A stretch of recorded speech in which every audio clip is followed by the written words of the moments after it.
All right. Hello, everybody. My name is Mandy Sally. I am the Chief Operating Officer here at the Woodhull Freedom Foundation. And it's November already. We are now at our 10th censorship series program for the year. Thank you to all of you who have been to every single one. I hope you learned a lot. I certainly did. And I'm really looking forward to our conversation today. I'm talking to two experts about obscenity and censorship, and it's going to be a really interesting conversation. But before we get into it, I just want to say this series is the first time we've done anything like this at Woodhull that's a year long. And we really appreciate all of you hanging in there with us for the year. Um, we have decided that we're going to do this in 2024. So if you have ideas or you have topics that you would like to see us cover related to censorship and sexual freedom, please let us know. My email is mandy@woodhullfoundation.org. I would love to hear from all of you. I also want to say that the best way to stay in the know about what we're doing here at Woodhull and how your actions can make an impact in the fight against censorship is by signing up for our newsletter. And I will drop that link in the chat for those of you who do not receive it already. And if you've liked what you've seen over the past 11 months, please consider supporting Woodhull with a donation. Your donation is tax deductible, and you can make that donation at woodhullfoundation.org/donate. So thank you so much for being here. And without further ado, let's meet our brilliant panelists. All right. Hello. Hello, Hello. Barry. Hello, Ari. Thank Hey. you so much for being here with us today. I would love, before we really get into our topic and what we're going to talk about today, if you could both just introduce yourselves and your work a little bit. And Barry, I'll start with you. I have been opposed to censorship since I was in high school, which was a long time ago.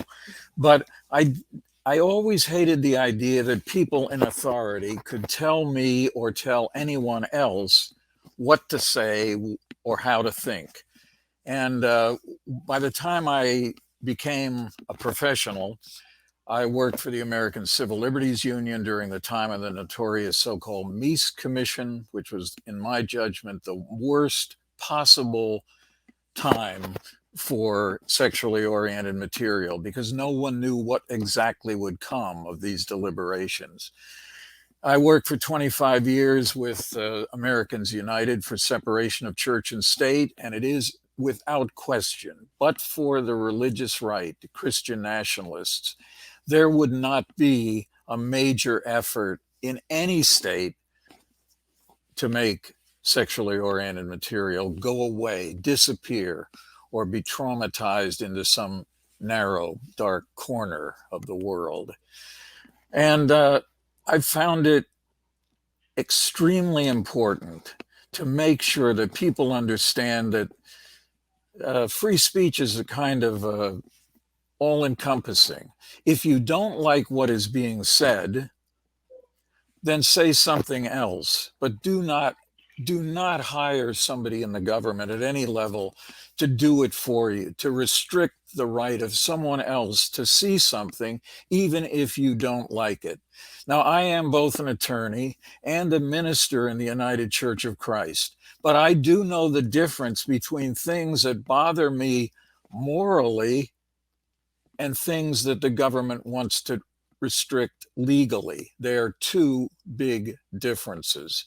And I think that's where I'd like to start and talk about today. Well, thank you. That was like a very fiery intro. Okay. And we haven't even really gotten into No, the meat heck, of our discussion. no, absolutely not. So I'm Barry I'm coming looking in forward to hot. what's coming next. Yeah, yeah. So Ari, tell us about you. Tell us about your work. My name is Ari Cohn, and I share with equal zeal and fervor Barry's anti-authoritarian streak. I also happen to grow up in Skokie, Illinois, which is the site of a pretty big First Amendment case. So I kind of grew up living it and learning it, and it's kind of I'm a hipster civil libertarian, I guess you could say. But after law school, I went into private practice for a while, and then decided I wanted to do something I actually believed in. I went from there to the Foundation for Individual Rights in Education, now Foundation for Individual Rights in Expression, where I was for 6 years. Who knows anymore? After which I was back in private practice on my own, doing defamation defense and other speech tort related work, continuing the theme. And now I am free speech counsel at Tech Freedom, where I do all of our internet governance, Section 230, free speech online work. It's pretty much my portfolio, and increasingly AI, to my great chagrin. Yeah, if it involves somebody, if it involves the government trying to tell you what you can or can't say, I'm interested, and more specifically interested in telling the government to shove off. Yeah, I had a lot of those feelings this morning. There was a hearing, Senate Judiciary hearing with a whistleblower from Meta, and yeah, Who was what a way to actually start a my reasonable morning. witness? Yeah, It was the yeah. senators that were crazy. Yeah, I have a lot of feelings and a lot of thoughts about it, but that is not what we are here to talk about today.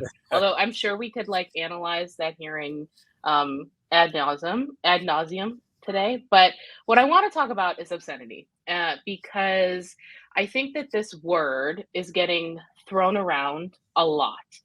We're seeing it pop up in a lot of legislation, and it has a sort of long and checkered history here in the US. So I think before we get into like our discussion and really dig into the issues, I want to do like a little bit of a, vocab 101, so to speak here. So let's just start with what is obscenity? Like, what's the actual definition? Because it does have a legal definition. And then we'll kind of go from there. And, either one of you can tell us about it. I think that the most important definition of obscenity is the one established in 1973 in a case called Miller versus California. And let me just read this, and then if you can understand what the words mean, you're better than most people. Here's the Miller test. Does the average person applying contemporary community standards find that the work taken as a whole appeals to the prurient interest? Secondly, does it depict or describe in a patently offensive way sexual conduct specifically defined by applicable law? And third, does it lack serious literary, artistic, political, or scientific value? Now think about those words for a minute. What do they possibly mean? Let's start with a community standard. In my judgment, the community that ought to matter is the community of your own house. If you want to see pornography, if you want to watch it, you want to read it, you ought to consider who's in your immediate neighborhood, within your house, maybe within your bedroom, maybe in, some people, another room. But for crying out loud, it should not make any difference whatsoever what your neighbor thinks, what the congressperson for your district thinks, what the state senator thinks. That is the first major problem with this definition. And then when it comes down to things that are appealing to the prurient interest, the prurient interest, of course, is defined, not that the Supreme Court defines too many things, but in standard parlance, this means a kind of engagement with and promotion of sexual activity. Now, what in the world, why would you possibly write a book about sexual activity or do a film about it unless you were trying to get people in some way, or at least some people, aroused by what you're presenting? And then the final problem is, what in the world is a literary, artistic, political, or scientific value? When I was growing up, you'd go to a newsstand, and if you happened to look at the adult paperback section, there'd always be something at the front that says, this is for educational purposes only, to give you a better understanding of the diversity of human sexuality. That was to convince judges that in fact there was some kind of serious merit to it. If it lacks that merit, if it defines in a patently offensive way activity, and if it violates community standards, which mean local community standards, but not as local as I would like, then it's going to be possible to declare it obscene. And I'll drill down on a couple of those things, because one of my favorite definitions of prurient interest. Well, the court has said that just inciting lust isn't enough. It needs to go beyond that. It needs to be about a shameful and morbid interest in sex. And what does that mean? Who fucking knows? But the court described it as it's something that does more than arouse good old-fashioned healthy interest in sex. And I want to know by whose standards, because like, what's old-fashioned? If you want to go like old-fashioned, like we go back to Greek, like you're gonna get some weird stuff. So be careful what you wish for. But the problem with obscenity doctrine, other than it's just moralizing garbage, is that it is inherently undefinable. The court has been pretty explicit about the fact that it's inherently undefinable and subject to the most conservative, repressive views you can find. And it's if you read through the case law, it's interesting how Justice Brennan went from basically creating what was then the modern standard to Miller, and then beyond Miller, where he just did a complete 180 and realized at the end of the day, said, this is unworkable. We shouldn't even have obscenity doctrine. All this stuff should be protected. I don't know what I was thinking. This was a mistake. And that kind of 180 is actually, fairly rare to see a justice reverse course that strongly. Yep. And it's just that it's a testament to how messy and unsatisfying and abusable the doctrine is. And I'm sure we'll talk about that. Oh, yes. Yes, we will. Yeah. So I think, I like some of the words you used to describe it. It's messy. We did a panel back in June about all of the drag bans that have been happening. And I had a lawyer from FIRE on that panel, and he called prurient interest a squishy term. And I was like, That's oh, diplomatic. I like that. Yeah, it's like, okay, squishy term. That is a word I can not understand in my non-lawyer brain. Okay, so a lot of this obscenity doctrine is coming out of this, you said it was 1973 decision, right? That's where we get the Miller test. And there's another word I want to talk about, and maybe we can pick back up on this later, but the community standards I think is really interesting. And I particularly want to talk about that in relation to community standards on the internet and on social media, because we see that same term coming up now. But before I get into that, okay, so we've talked about obscenity, we've thrown out some big words, we've talked about how complicated it is. What is obscenity's relationship to the First Amendment and our First Amendment protections for speech that is or is not obscene? It's not the cleanest question, but let's talk about that. Sure. I think there are some well-established exceptions to the freedom of speech guaranteed by the First Amendment, and some of them make sense. You can't lie under oath. We're learning a lot about that with current events. You can't do that.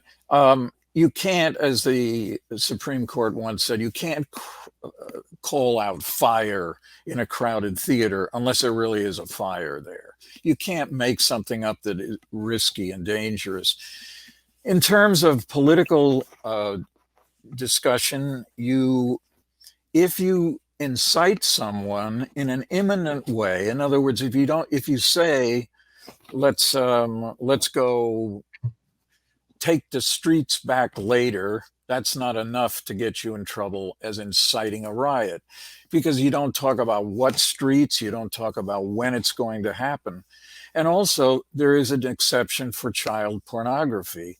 And child pornography is different than obscenity. And it goes to the question, I'm not entirely opposed to those laws, because you need to find some way to preserve the sexual privacy of people engaged in this kind of, particularly filmmaking.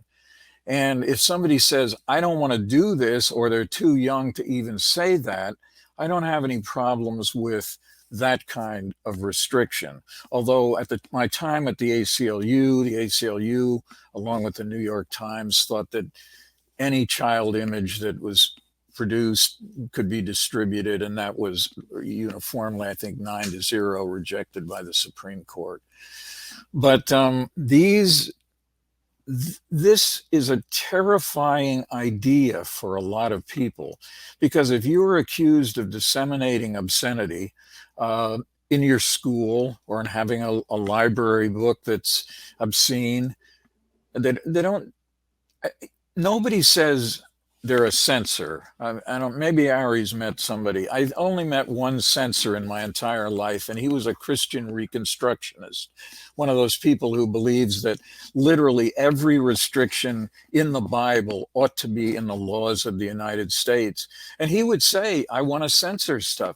Most people don't. They always have an excuse, though. It's always to protect the children, or it's to protect national security. And one of the reasons, I hope we get into this later, that we're talking about banning TikTok in America is because it violates bodily integrity of people. Why somebody could look at someone in TikTok and say, that person looks better than I do. I'm horrified. What should I do? And also national security, because apparently the communist Chinese are deeply involved in what we ate for dinner last night, or what clothing we're wearing to the prom.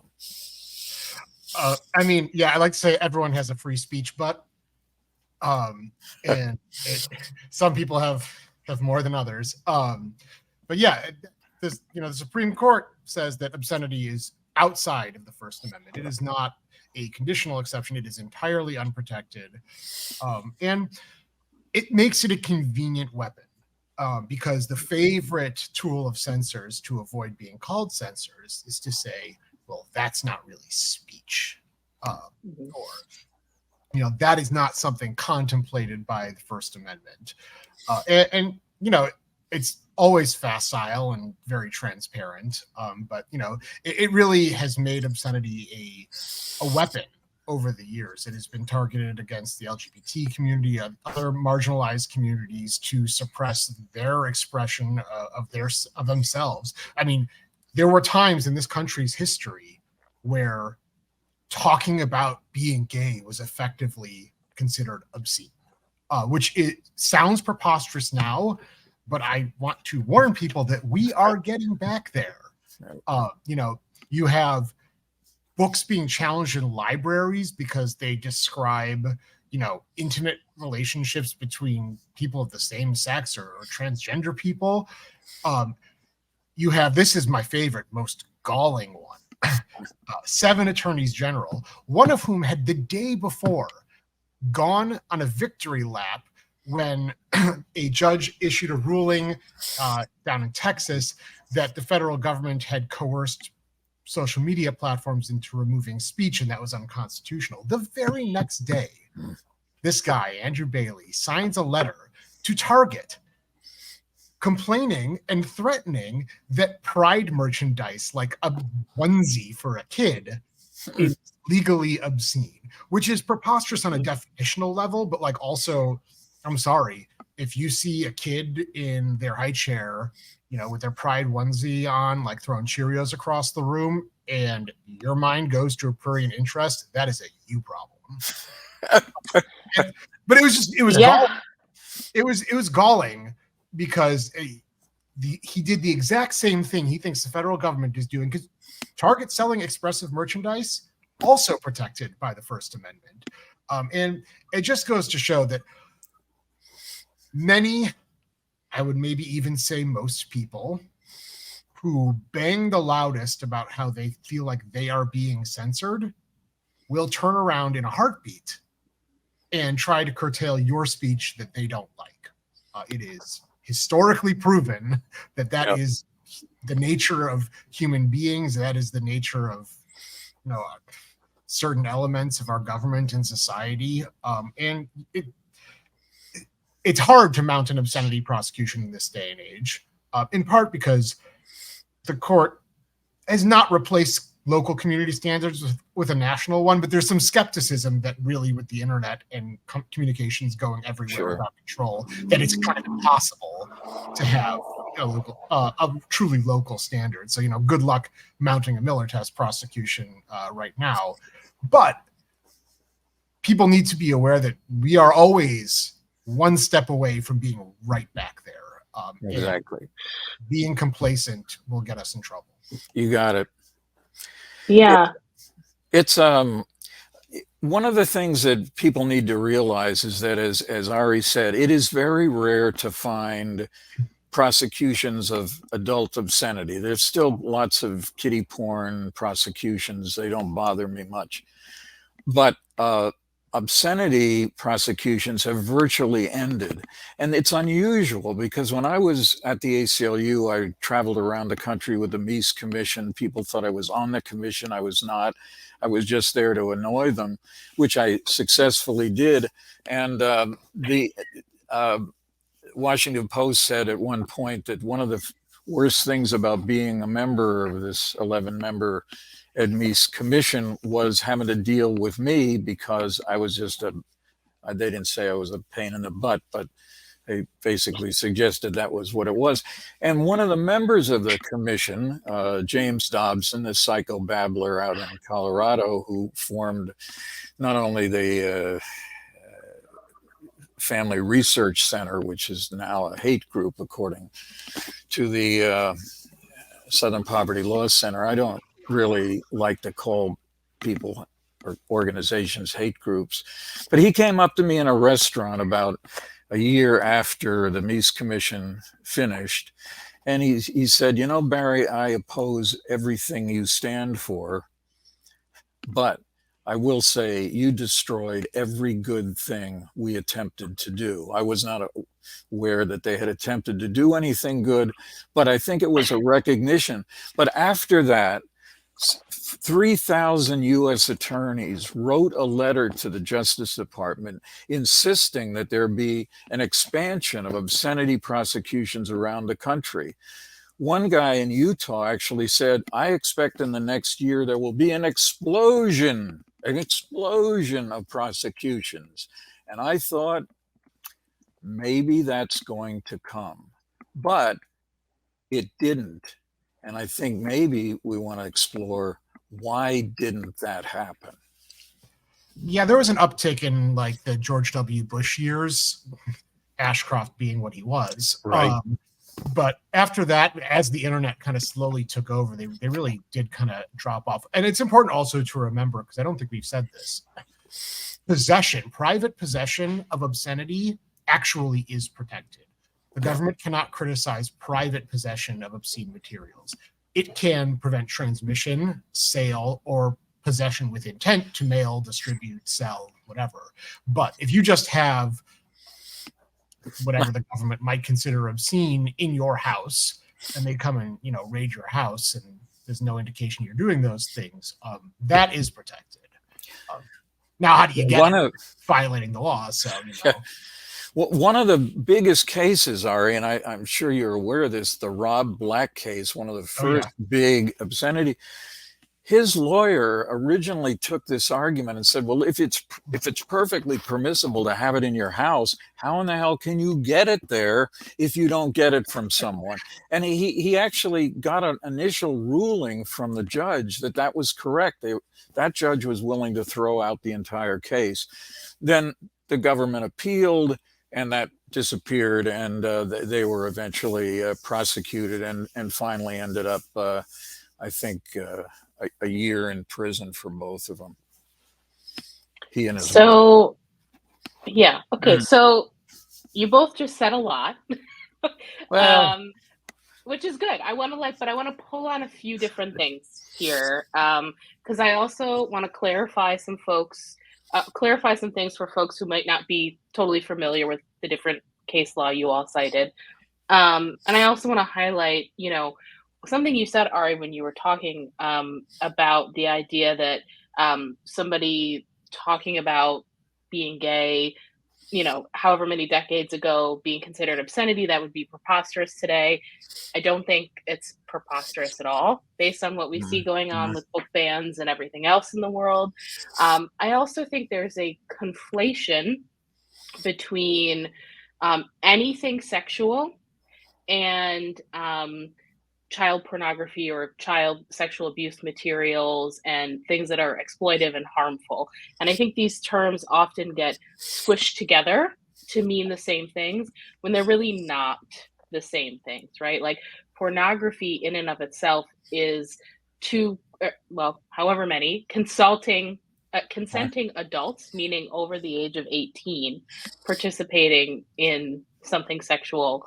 And so anyone under 18 participating in that, it's not pornography, it's child sexual abuse material. So I just want to make that clarification.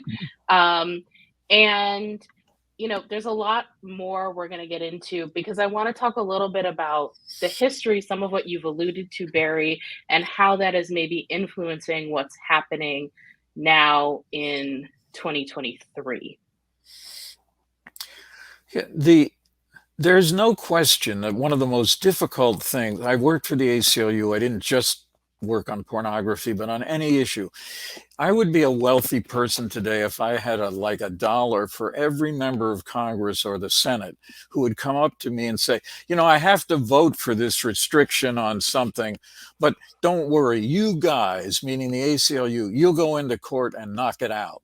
That is irresponsible. Every person who is elected to any office in the United States, any judge, any member of the House or Senate, the president and vice president are under an individual obligation not to violate the United States Constitution. That is where it's all supposed to be. It is not supposed to be for litigators, whether they're with FIRE or the ACLU or some other group, to go and litigate every one of these matters. That is not the way the system is supposed to operate. But this is, if you said, because I think Ari and I would agree, there are 14 obscenity provisions in federal law, at least 14. If somebody said, well, since we're not enforcing these, why don't we repeal them?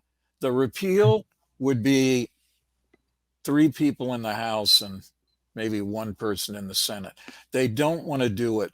If you have criminal laws with severe sanctions and you don't enforce them, why don't you just admit their time is over? We're going to repeal them. It's because they're cowards. Yes, because the voting for it in the first place because you expect it to get knocked down and you think it's going to get you some political cachet is cowardly. It is beyond irresponsible. It is legislative malpractice and is anti-American. And the same thing that causes people to do that is the same thing that causes people to not want to get into the icky situation of having to explain, oh, well, why are you the pornographer now?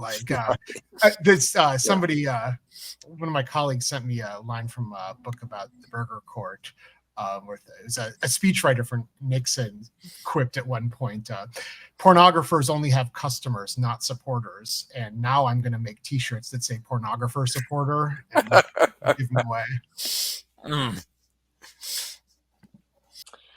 All right. So I was definitely too ambitious when I thought we were going to do this program in 60 minutes, but we're going to try our best for folks who are listening.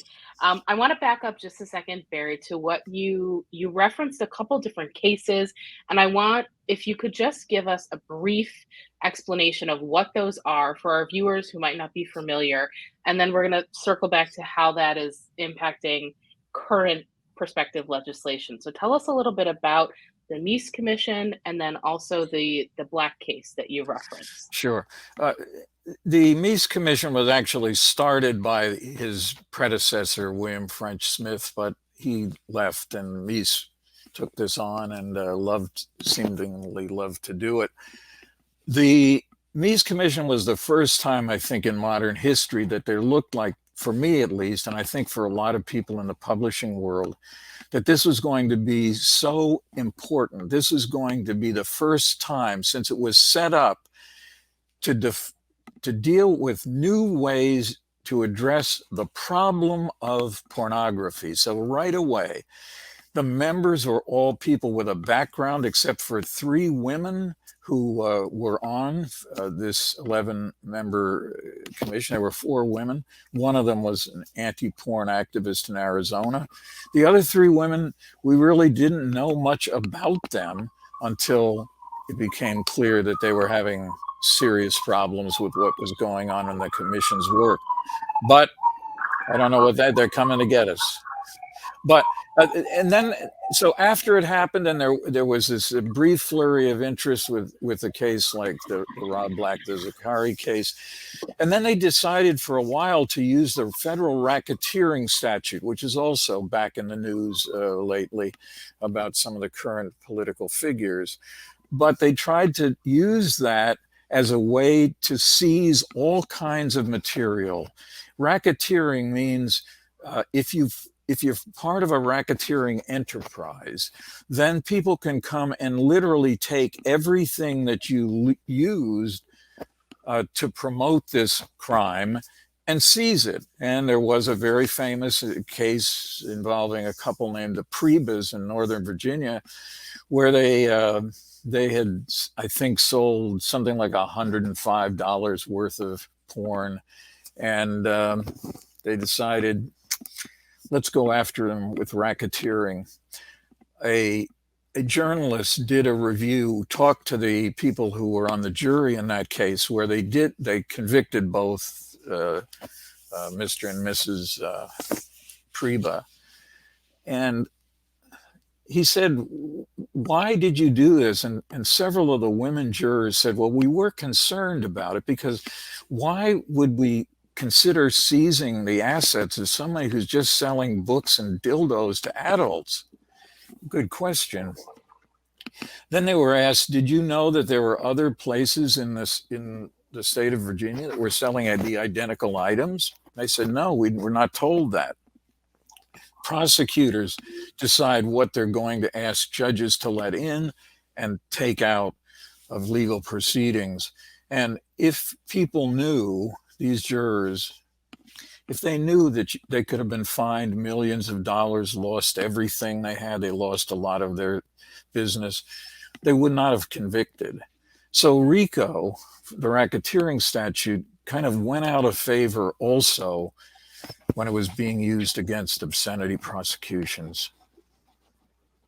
Yeah. So yes, and the case that you're referencing now that is using RICO charges is Donald Trump's case in Georgia. Yeah, correct? I forgot his name. I did forget his name. Yeah.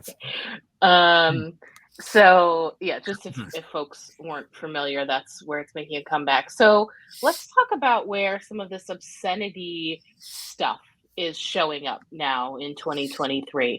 So, earlier in our conversations, I referenced a hearing that had happened earlier today with a Meta whistleblower, but there's a lot of state level and federal legislation that is attempting to deal with the internet and the problems that the internet is creating, the harms that it is causing supposedly. And so, Ari, I would love to hear from you about, give us sort of a bird's eye view of maybe some of this legislation and how some of these tactics from decades ago related to obscenity are showing up again.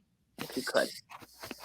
Yeah, so you obviously have, on one hand, the things like the drag bans, the book bans,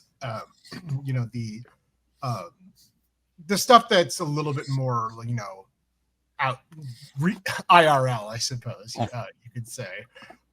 But everyone has got a bug up their ass about the internet. I mean, at one point it was comic books, then rock and roll, then TV, then Dungeons and Dragons, and what have you. Now it's the internet. It's the new satanic panic. And everyone, it's the thing that is corrupting the youth of America and destroying the moral fabric of society. Cool. Sounds great. But you have a couple of different things that are going on, both at federal and state legislatures. So the first is you have laws that seek to prevent, supposedly, harms to minors from quote unquote bad content on the internet, making platforms responsible for, failing to prevent and mitigate mental health harms. And we know where this goes because they've told us where this goes. The Kids Online Safety Act, which Senator Blumenthal banged on the table about all morning about how it's not censorship and it's not going to be abused, when it literally has been, like, the Heritage Foundation said it outright. We are going to use this to keep kids away from any content related to transgender issues. We're going to purge the internet of trans content because it allows state attorneys general to enforce it. And what the fuck does prevent and mitigate harms to minors even mean? Like, is it minors as a whole? Is it each individual minor? Do platforms have to be the psychologist for every individual minor? That's not tenable.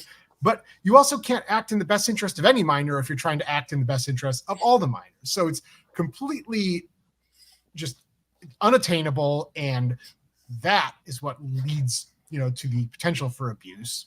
Ken Paxton down in Texas can, go and try this crazy theory and look for a sympathetic judge in Texas. Probably go to what's his face who outlawed the Morning after pill. Yeah. We know it's going to happen, and everyone has tried to tell Senator Blumenthal this. Marsha Blackburn herself admitted it, and Senator Blumenthal just tends to think that every idea that Senator Blumenthal had is the best unassailable idea ever, and he is not available for criticism. So hopefully that bill can be defeated on the floor. And I'm going to go off on a soapbox here because this is a problem in all legislation. Congress no longer wants to work. Nobody wants to work anymore is about Congress. Because what they do is they get these bills, and they're crappy bills. And in a normal, healthy, functioning legislature, what happens? You have hearings on the bills with experts that can comment on specific legislative text and say, here's the problem with this. This is why this won't work. Maybe this would work. And you have a couple hearings. The committee gets back to work, and they, mark up the bill and change it and fix it, and then send it to the floor once it's presentable. What happens now is the bill gets introduced. They schedule a markup. They don't hold a hearing. They schedule a markup with no witnesses, and the bill gets brought up, and the senators literally just pat each other on the back over it for 10 minutes. Maybe one or two people raise objections, which, by the way, do not keep those senators from voting the bill out of committee. And then they all vote unanimously to get it out of committee because it's just pageantry. It's not meaningful work. It is all for show. And then they figure, we'll just fix it when it's on its way to the floor. But that's not how this is supposed to work, because then you don't have input into whether the bill text is good. You only have your self-congratulatory backslappers. And boy, it was hard to not use a more vulgar term there. And you just end up getting these bills to the floor, and they wonder why, when it gets to the floor, they don't get voted, they don't get enacted into law, because you sent shitty bills to the floor. If you did the work, if you did your job, maybe it wouldn't have happened that way. So, soapbox over. Back to the topic. So you also have bills that try to regulate what age kids can be online, or at least without their parents' consent. There are some bills that try and say no minor can be on social media whatsoever. And there are some that say, well, if you're under 18, you can be on social media, but only with parental consent.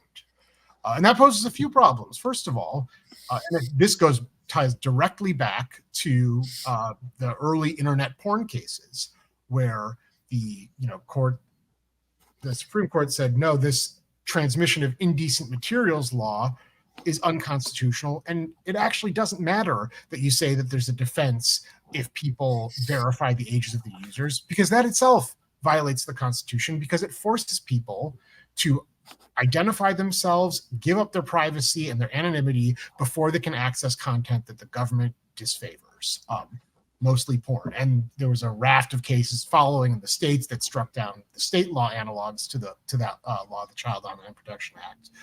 And Congress tried repeatedly, and they kept getting smacked down in court until they gave up. And now it's back, and these age verification laws pose that same exact problem. I mean, they pose a bigger problem. Banning kids from social media, or banning kids who, say, have parents who are abusive, unsupportive, who work 3 jobs and just aren't around to do it. To ban those kids from the communication platforms that could provide them support, solace, comfort, help, whatever they need, or community. I grew up gay and deeply religious Orthodox Jewish community where I didn't even know anyone who wasn't an Orthodox Jew. If I didn't have the internet, I wouldn't be here today. I'm lucky. My family are a bunch of nerds, and we had the internet. I was on bulletin boards when I was 9 years old. So I was lucky. And kids today deserve the same chance to explore. And frankly, we can't expect them to be functional members of society if they are cut off from a big part of how society works until the moment they hit majority. So they're not allowed to, engage in political debate on social media. And then by the time they can, they're already old enough to vote. And what the hell are they supposed to do with that? They're going to fall for all the scams they didn't learn were a thing because they never had to experience things. But it also affects adults. If I want to use social media, then I have to provide my ID and give up my anonymity. And what if I want an anonymous account that criticizes powerful people or says things to people my organization would prefer I not piss off, which I'm not actually sure that such a person exists, but but it affects all of us. Of course. A third category. Sorry, I'm going on here, but there's the harmful to minors. It's all there's a difference between obscenity and harmful to minors. Things can be obscene as to minors or harmful to minors that are protected for adults, and it's a little bit more of a lax standard for kids. And perhaps that is okay. I'm kids, especially younger kids, low teens and preteen. Require some special protection to make sure they don't encounter things that might harm them. But these laws are being weaponized to basically try again to purge the internet of things that people don't like, and not only that, but also to prevent young people from accessing content that is entirely legitimate, not remotely objectionable to anyone but the most repressive types of people, and we can't let them control what we do on the internet. We just can't.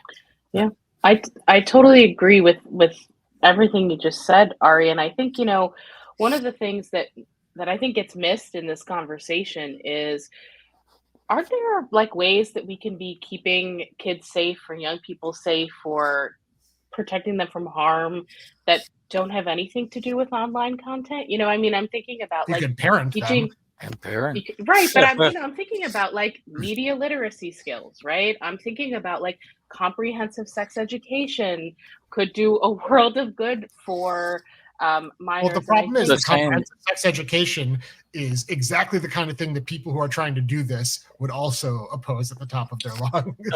There's no question about that. They hate sex education. The most repressive laws in Texas, for example, in those counties that virtually never allow any discussion of sex education turn out to be the places with the highest pregnancy rate for unmarried women. So one of the things that I think both of us have talked about, it is terrifying when prosecutors suggest that somebody is doing something involving obscenity, because most people are terrified. If you're a teacher, if you're a librarian, you don't want to be accused of being an obscene literature person. And, you know, there's a Florida county where you can't even distribute a book or have a book in the library. This is going to be challenged if it mentions the LGBTQ plus community. It's not that it doesn't have to have any sexual content. Some of them do, but it doesn't even have to do that. They don't want. It's like when Ahmadinejad came to the UN and said there are no gay people over here. Iran, no gay people. You can say it, but it's absolutely false. And the same thing's going on here. You would think that people would not think about sex at all if they weren't looking at it on their cell phone when they should be in geography class. We don't teach that anymore either. But so we have to find ways to be able to protect the integrity and the decisions of people in public schools, in public libraries, in publishing houses, and in bookstores. Because if we don't say anything, if people start criticizing what they're selling, they will feel compelled to simply self-censor, take the books away, or never buy them again. That's a problem. All right. So with that being said, we want to give some hope to our viewers today and give them some tools about maybe how they can fight against the censors we've all been bashing throughout our program today, rightfully so, I will say. So, I'm going to ask each of you to just sort of briefly leave us with some words of wisdom and some thoughts about how we can fight against censorship. And then, folks who are listening, we will have some Q&A time. So if you have questions for Ari and Barry, don't worry, you'll have some time at the end. Barry, I'll start with you. One of the things I learned in following the Mies Commission around the country, I became convinced that it was not just the pictures of sexual activity that bothered the would-be censors. It was the conduct of the people themselves. And maybe the strangest thing that happened in my entire year plus of following these characters around the country, they went on a field trip to 3 adult bookstores in Houston, Texas. And these were really scuzzy places. These could not be mistaken for the adult superstores in bright lights and dildos all lined up on the basis of size and color that you find in suburban shopping malls today. And so in the third one, which is really the worst one, we went into what are called buddy booths. Buddy booths are where 2 or 3 people could go into an adult bookstore, put a quarter or a token, sit there, watch 5 minutes worth of sexual activity. So I'm in one with Ellen Levine, who was at the time the editor of Woman's Day magazine, Henry Hudson, who was the chairman of the whole Pornography Commission, and myself. We're watching a video of 2 gay men wearing green monster masks having sex. Henry Hudson turns to me and says, "Barry, when you testified before the commission, you said all these images have ideas. What's the idea there?"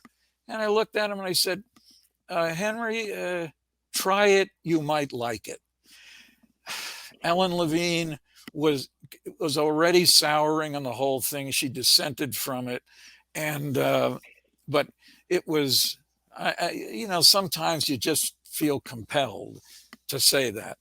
We are hurting people in who are sexual minorities if we don't understand that much of the images that are here used in pornography are important for their self-actualization. And we give that up and we make a huge mistake. Yeah. Well, I have 4 things, and 2 of them are very quick. 1, just be aware of what's going on. You got to know what the challenges are, what the fights are, where the battleground is, because otherwise you're going to be unaware of what's going on until it's too late. Be informed, really important.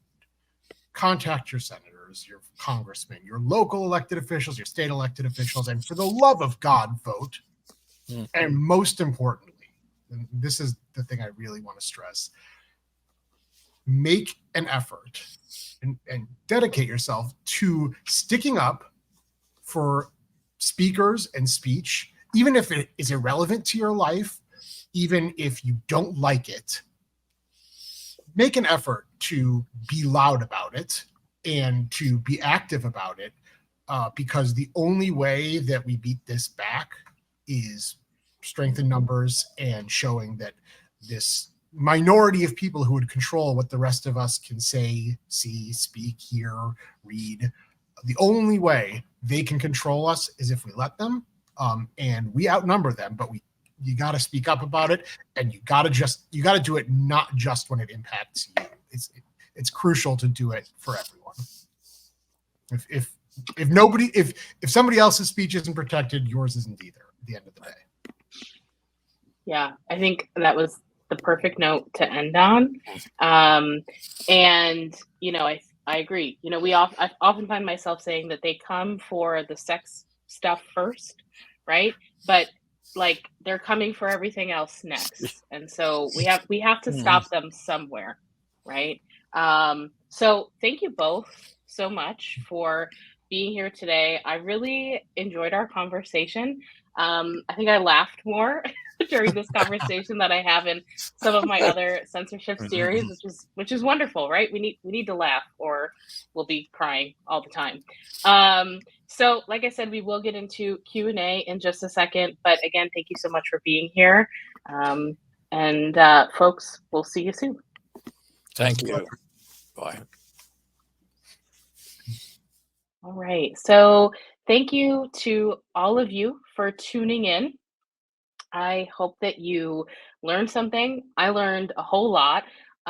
Specifically, I learned that I could talk to Ari and Barry all day long. And I was thinking we might maybe need a part 2 of this. So if you enjoyed what you learned today, woodhullfoundation.org/donate. Please make a donation to support more programs like this. And we have one more program for 2023, and it's going to be me and Ricky Levy, our president and CEO, talking specifically about the censorship of sexual freedom. So stay tuned to your inboxes for information about that. That will be our December program. And let's get into some Q&A.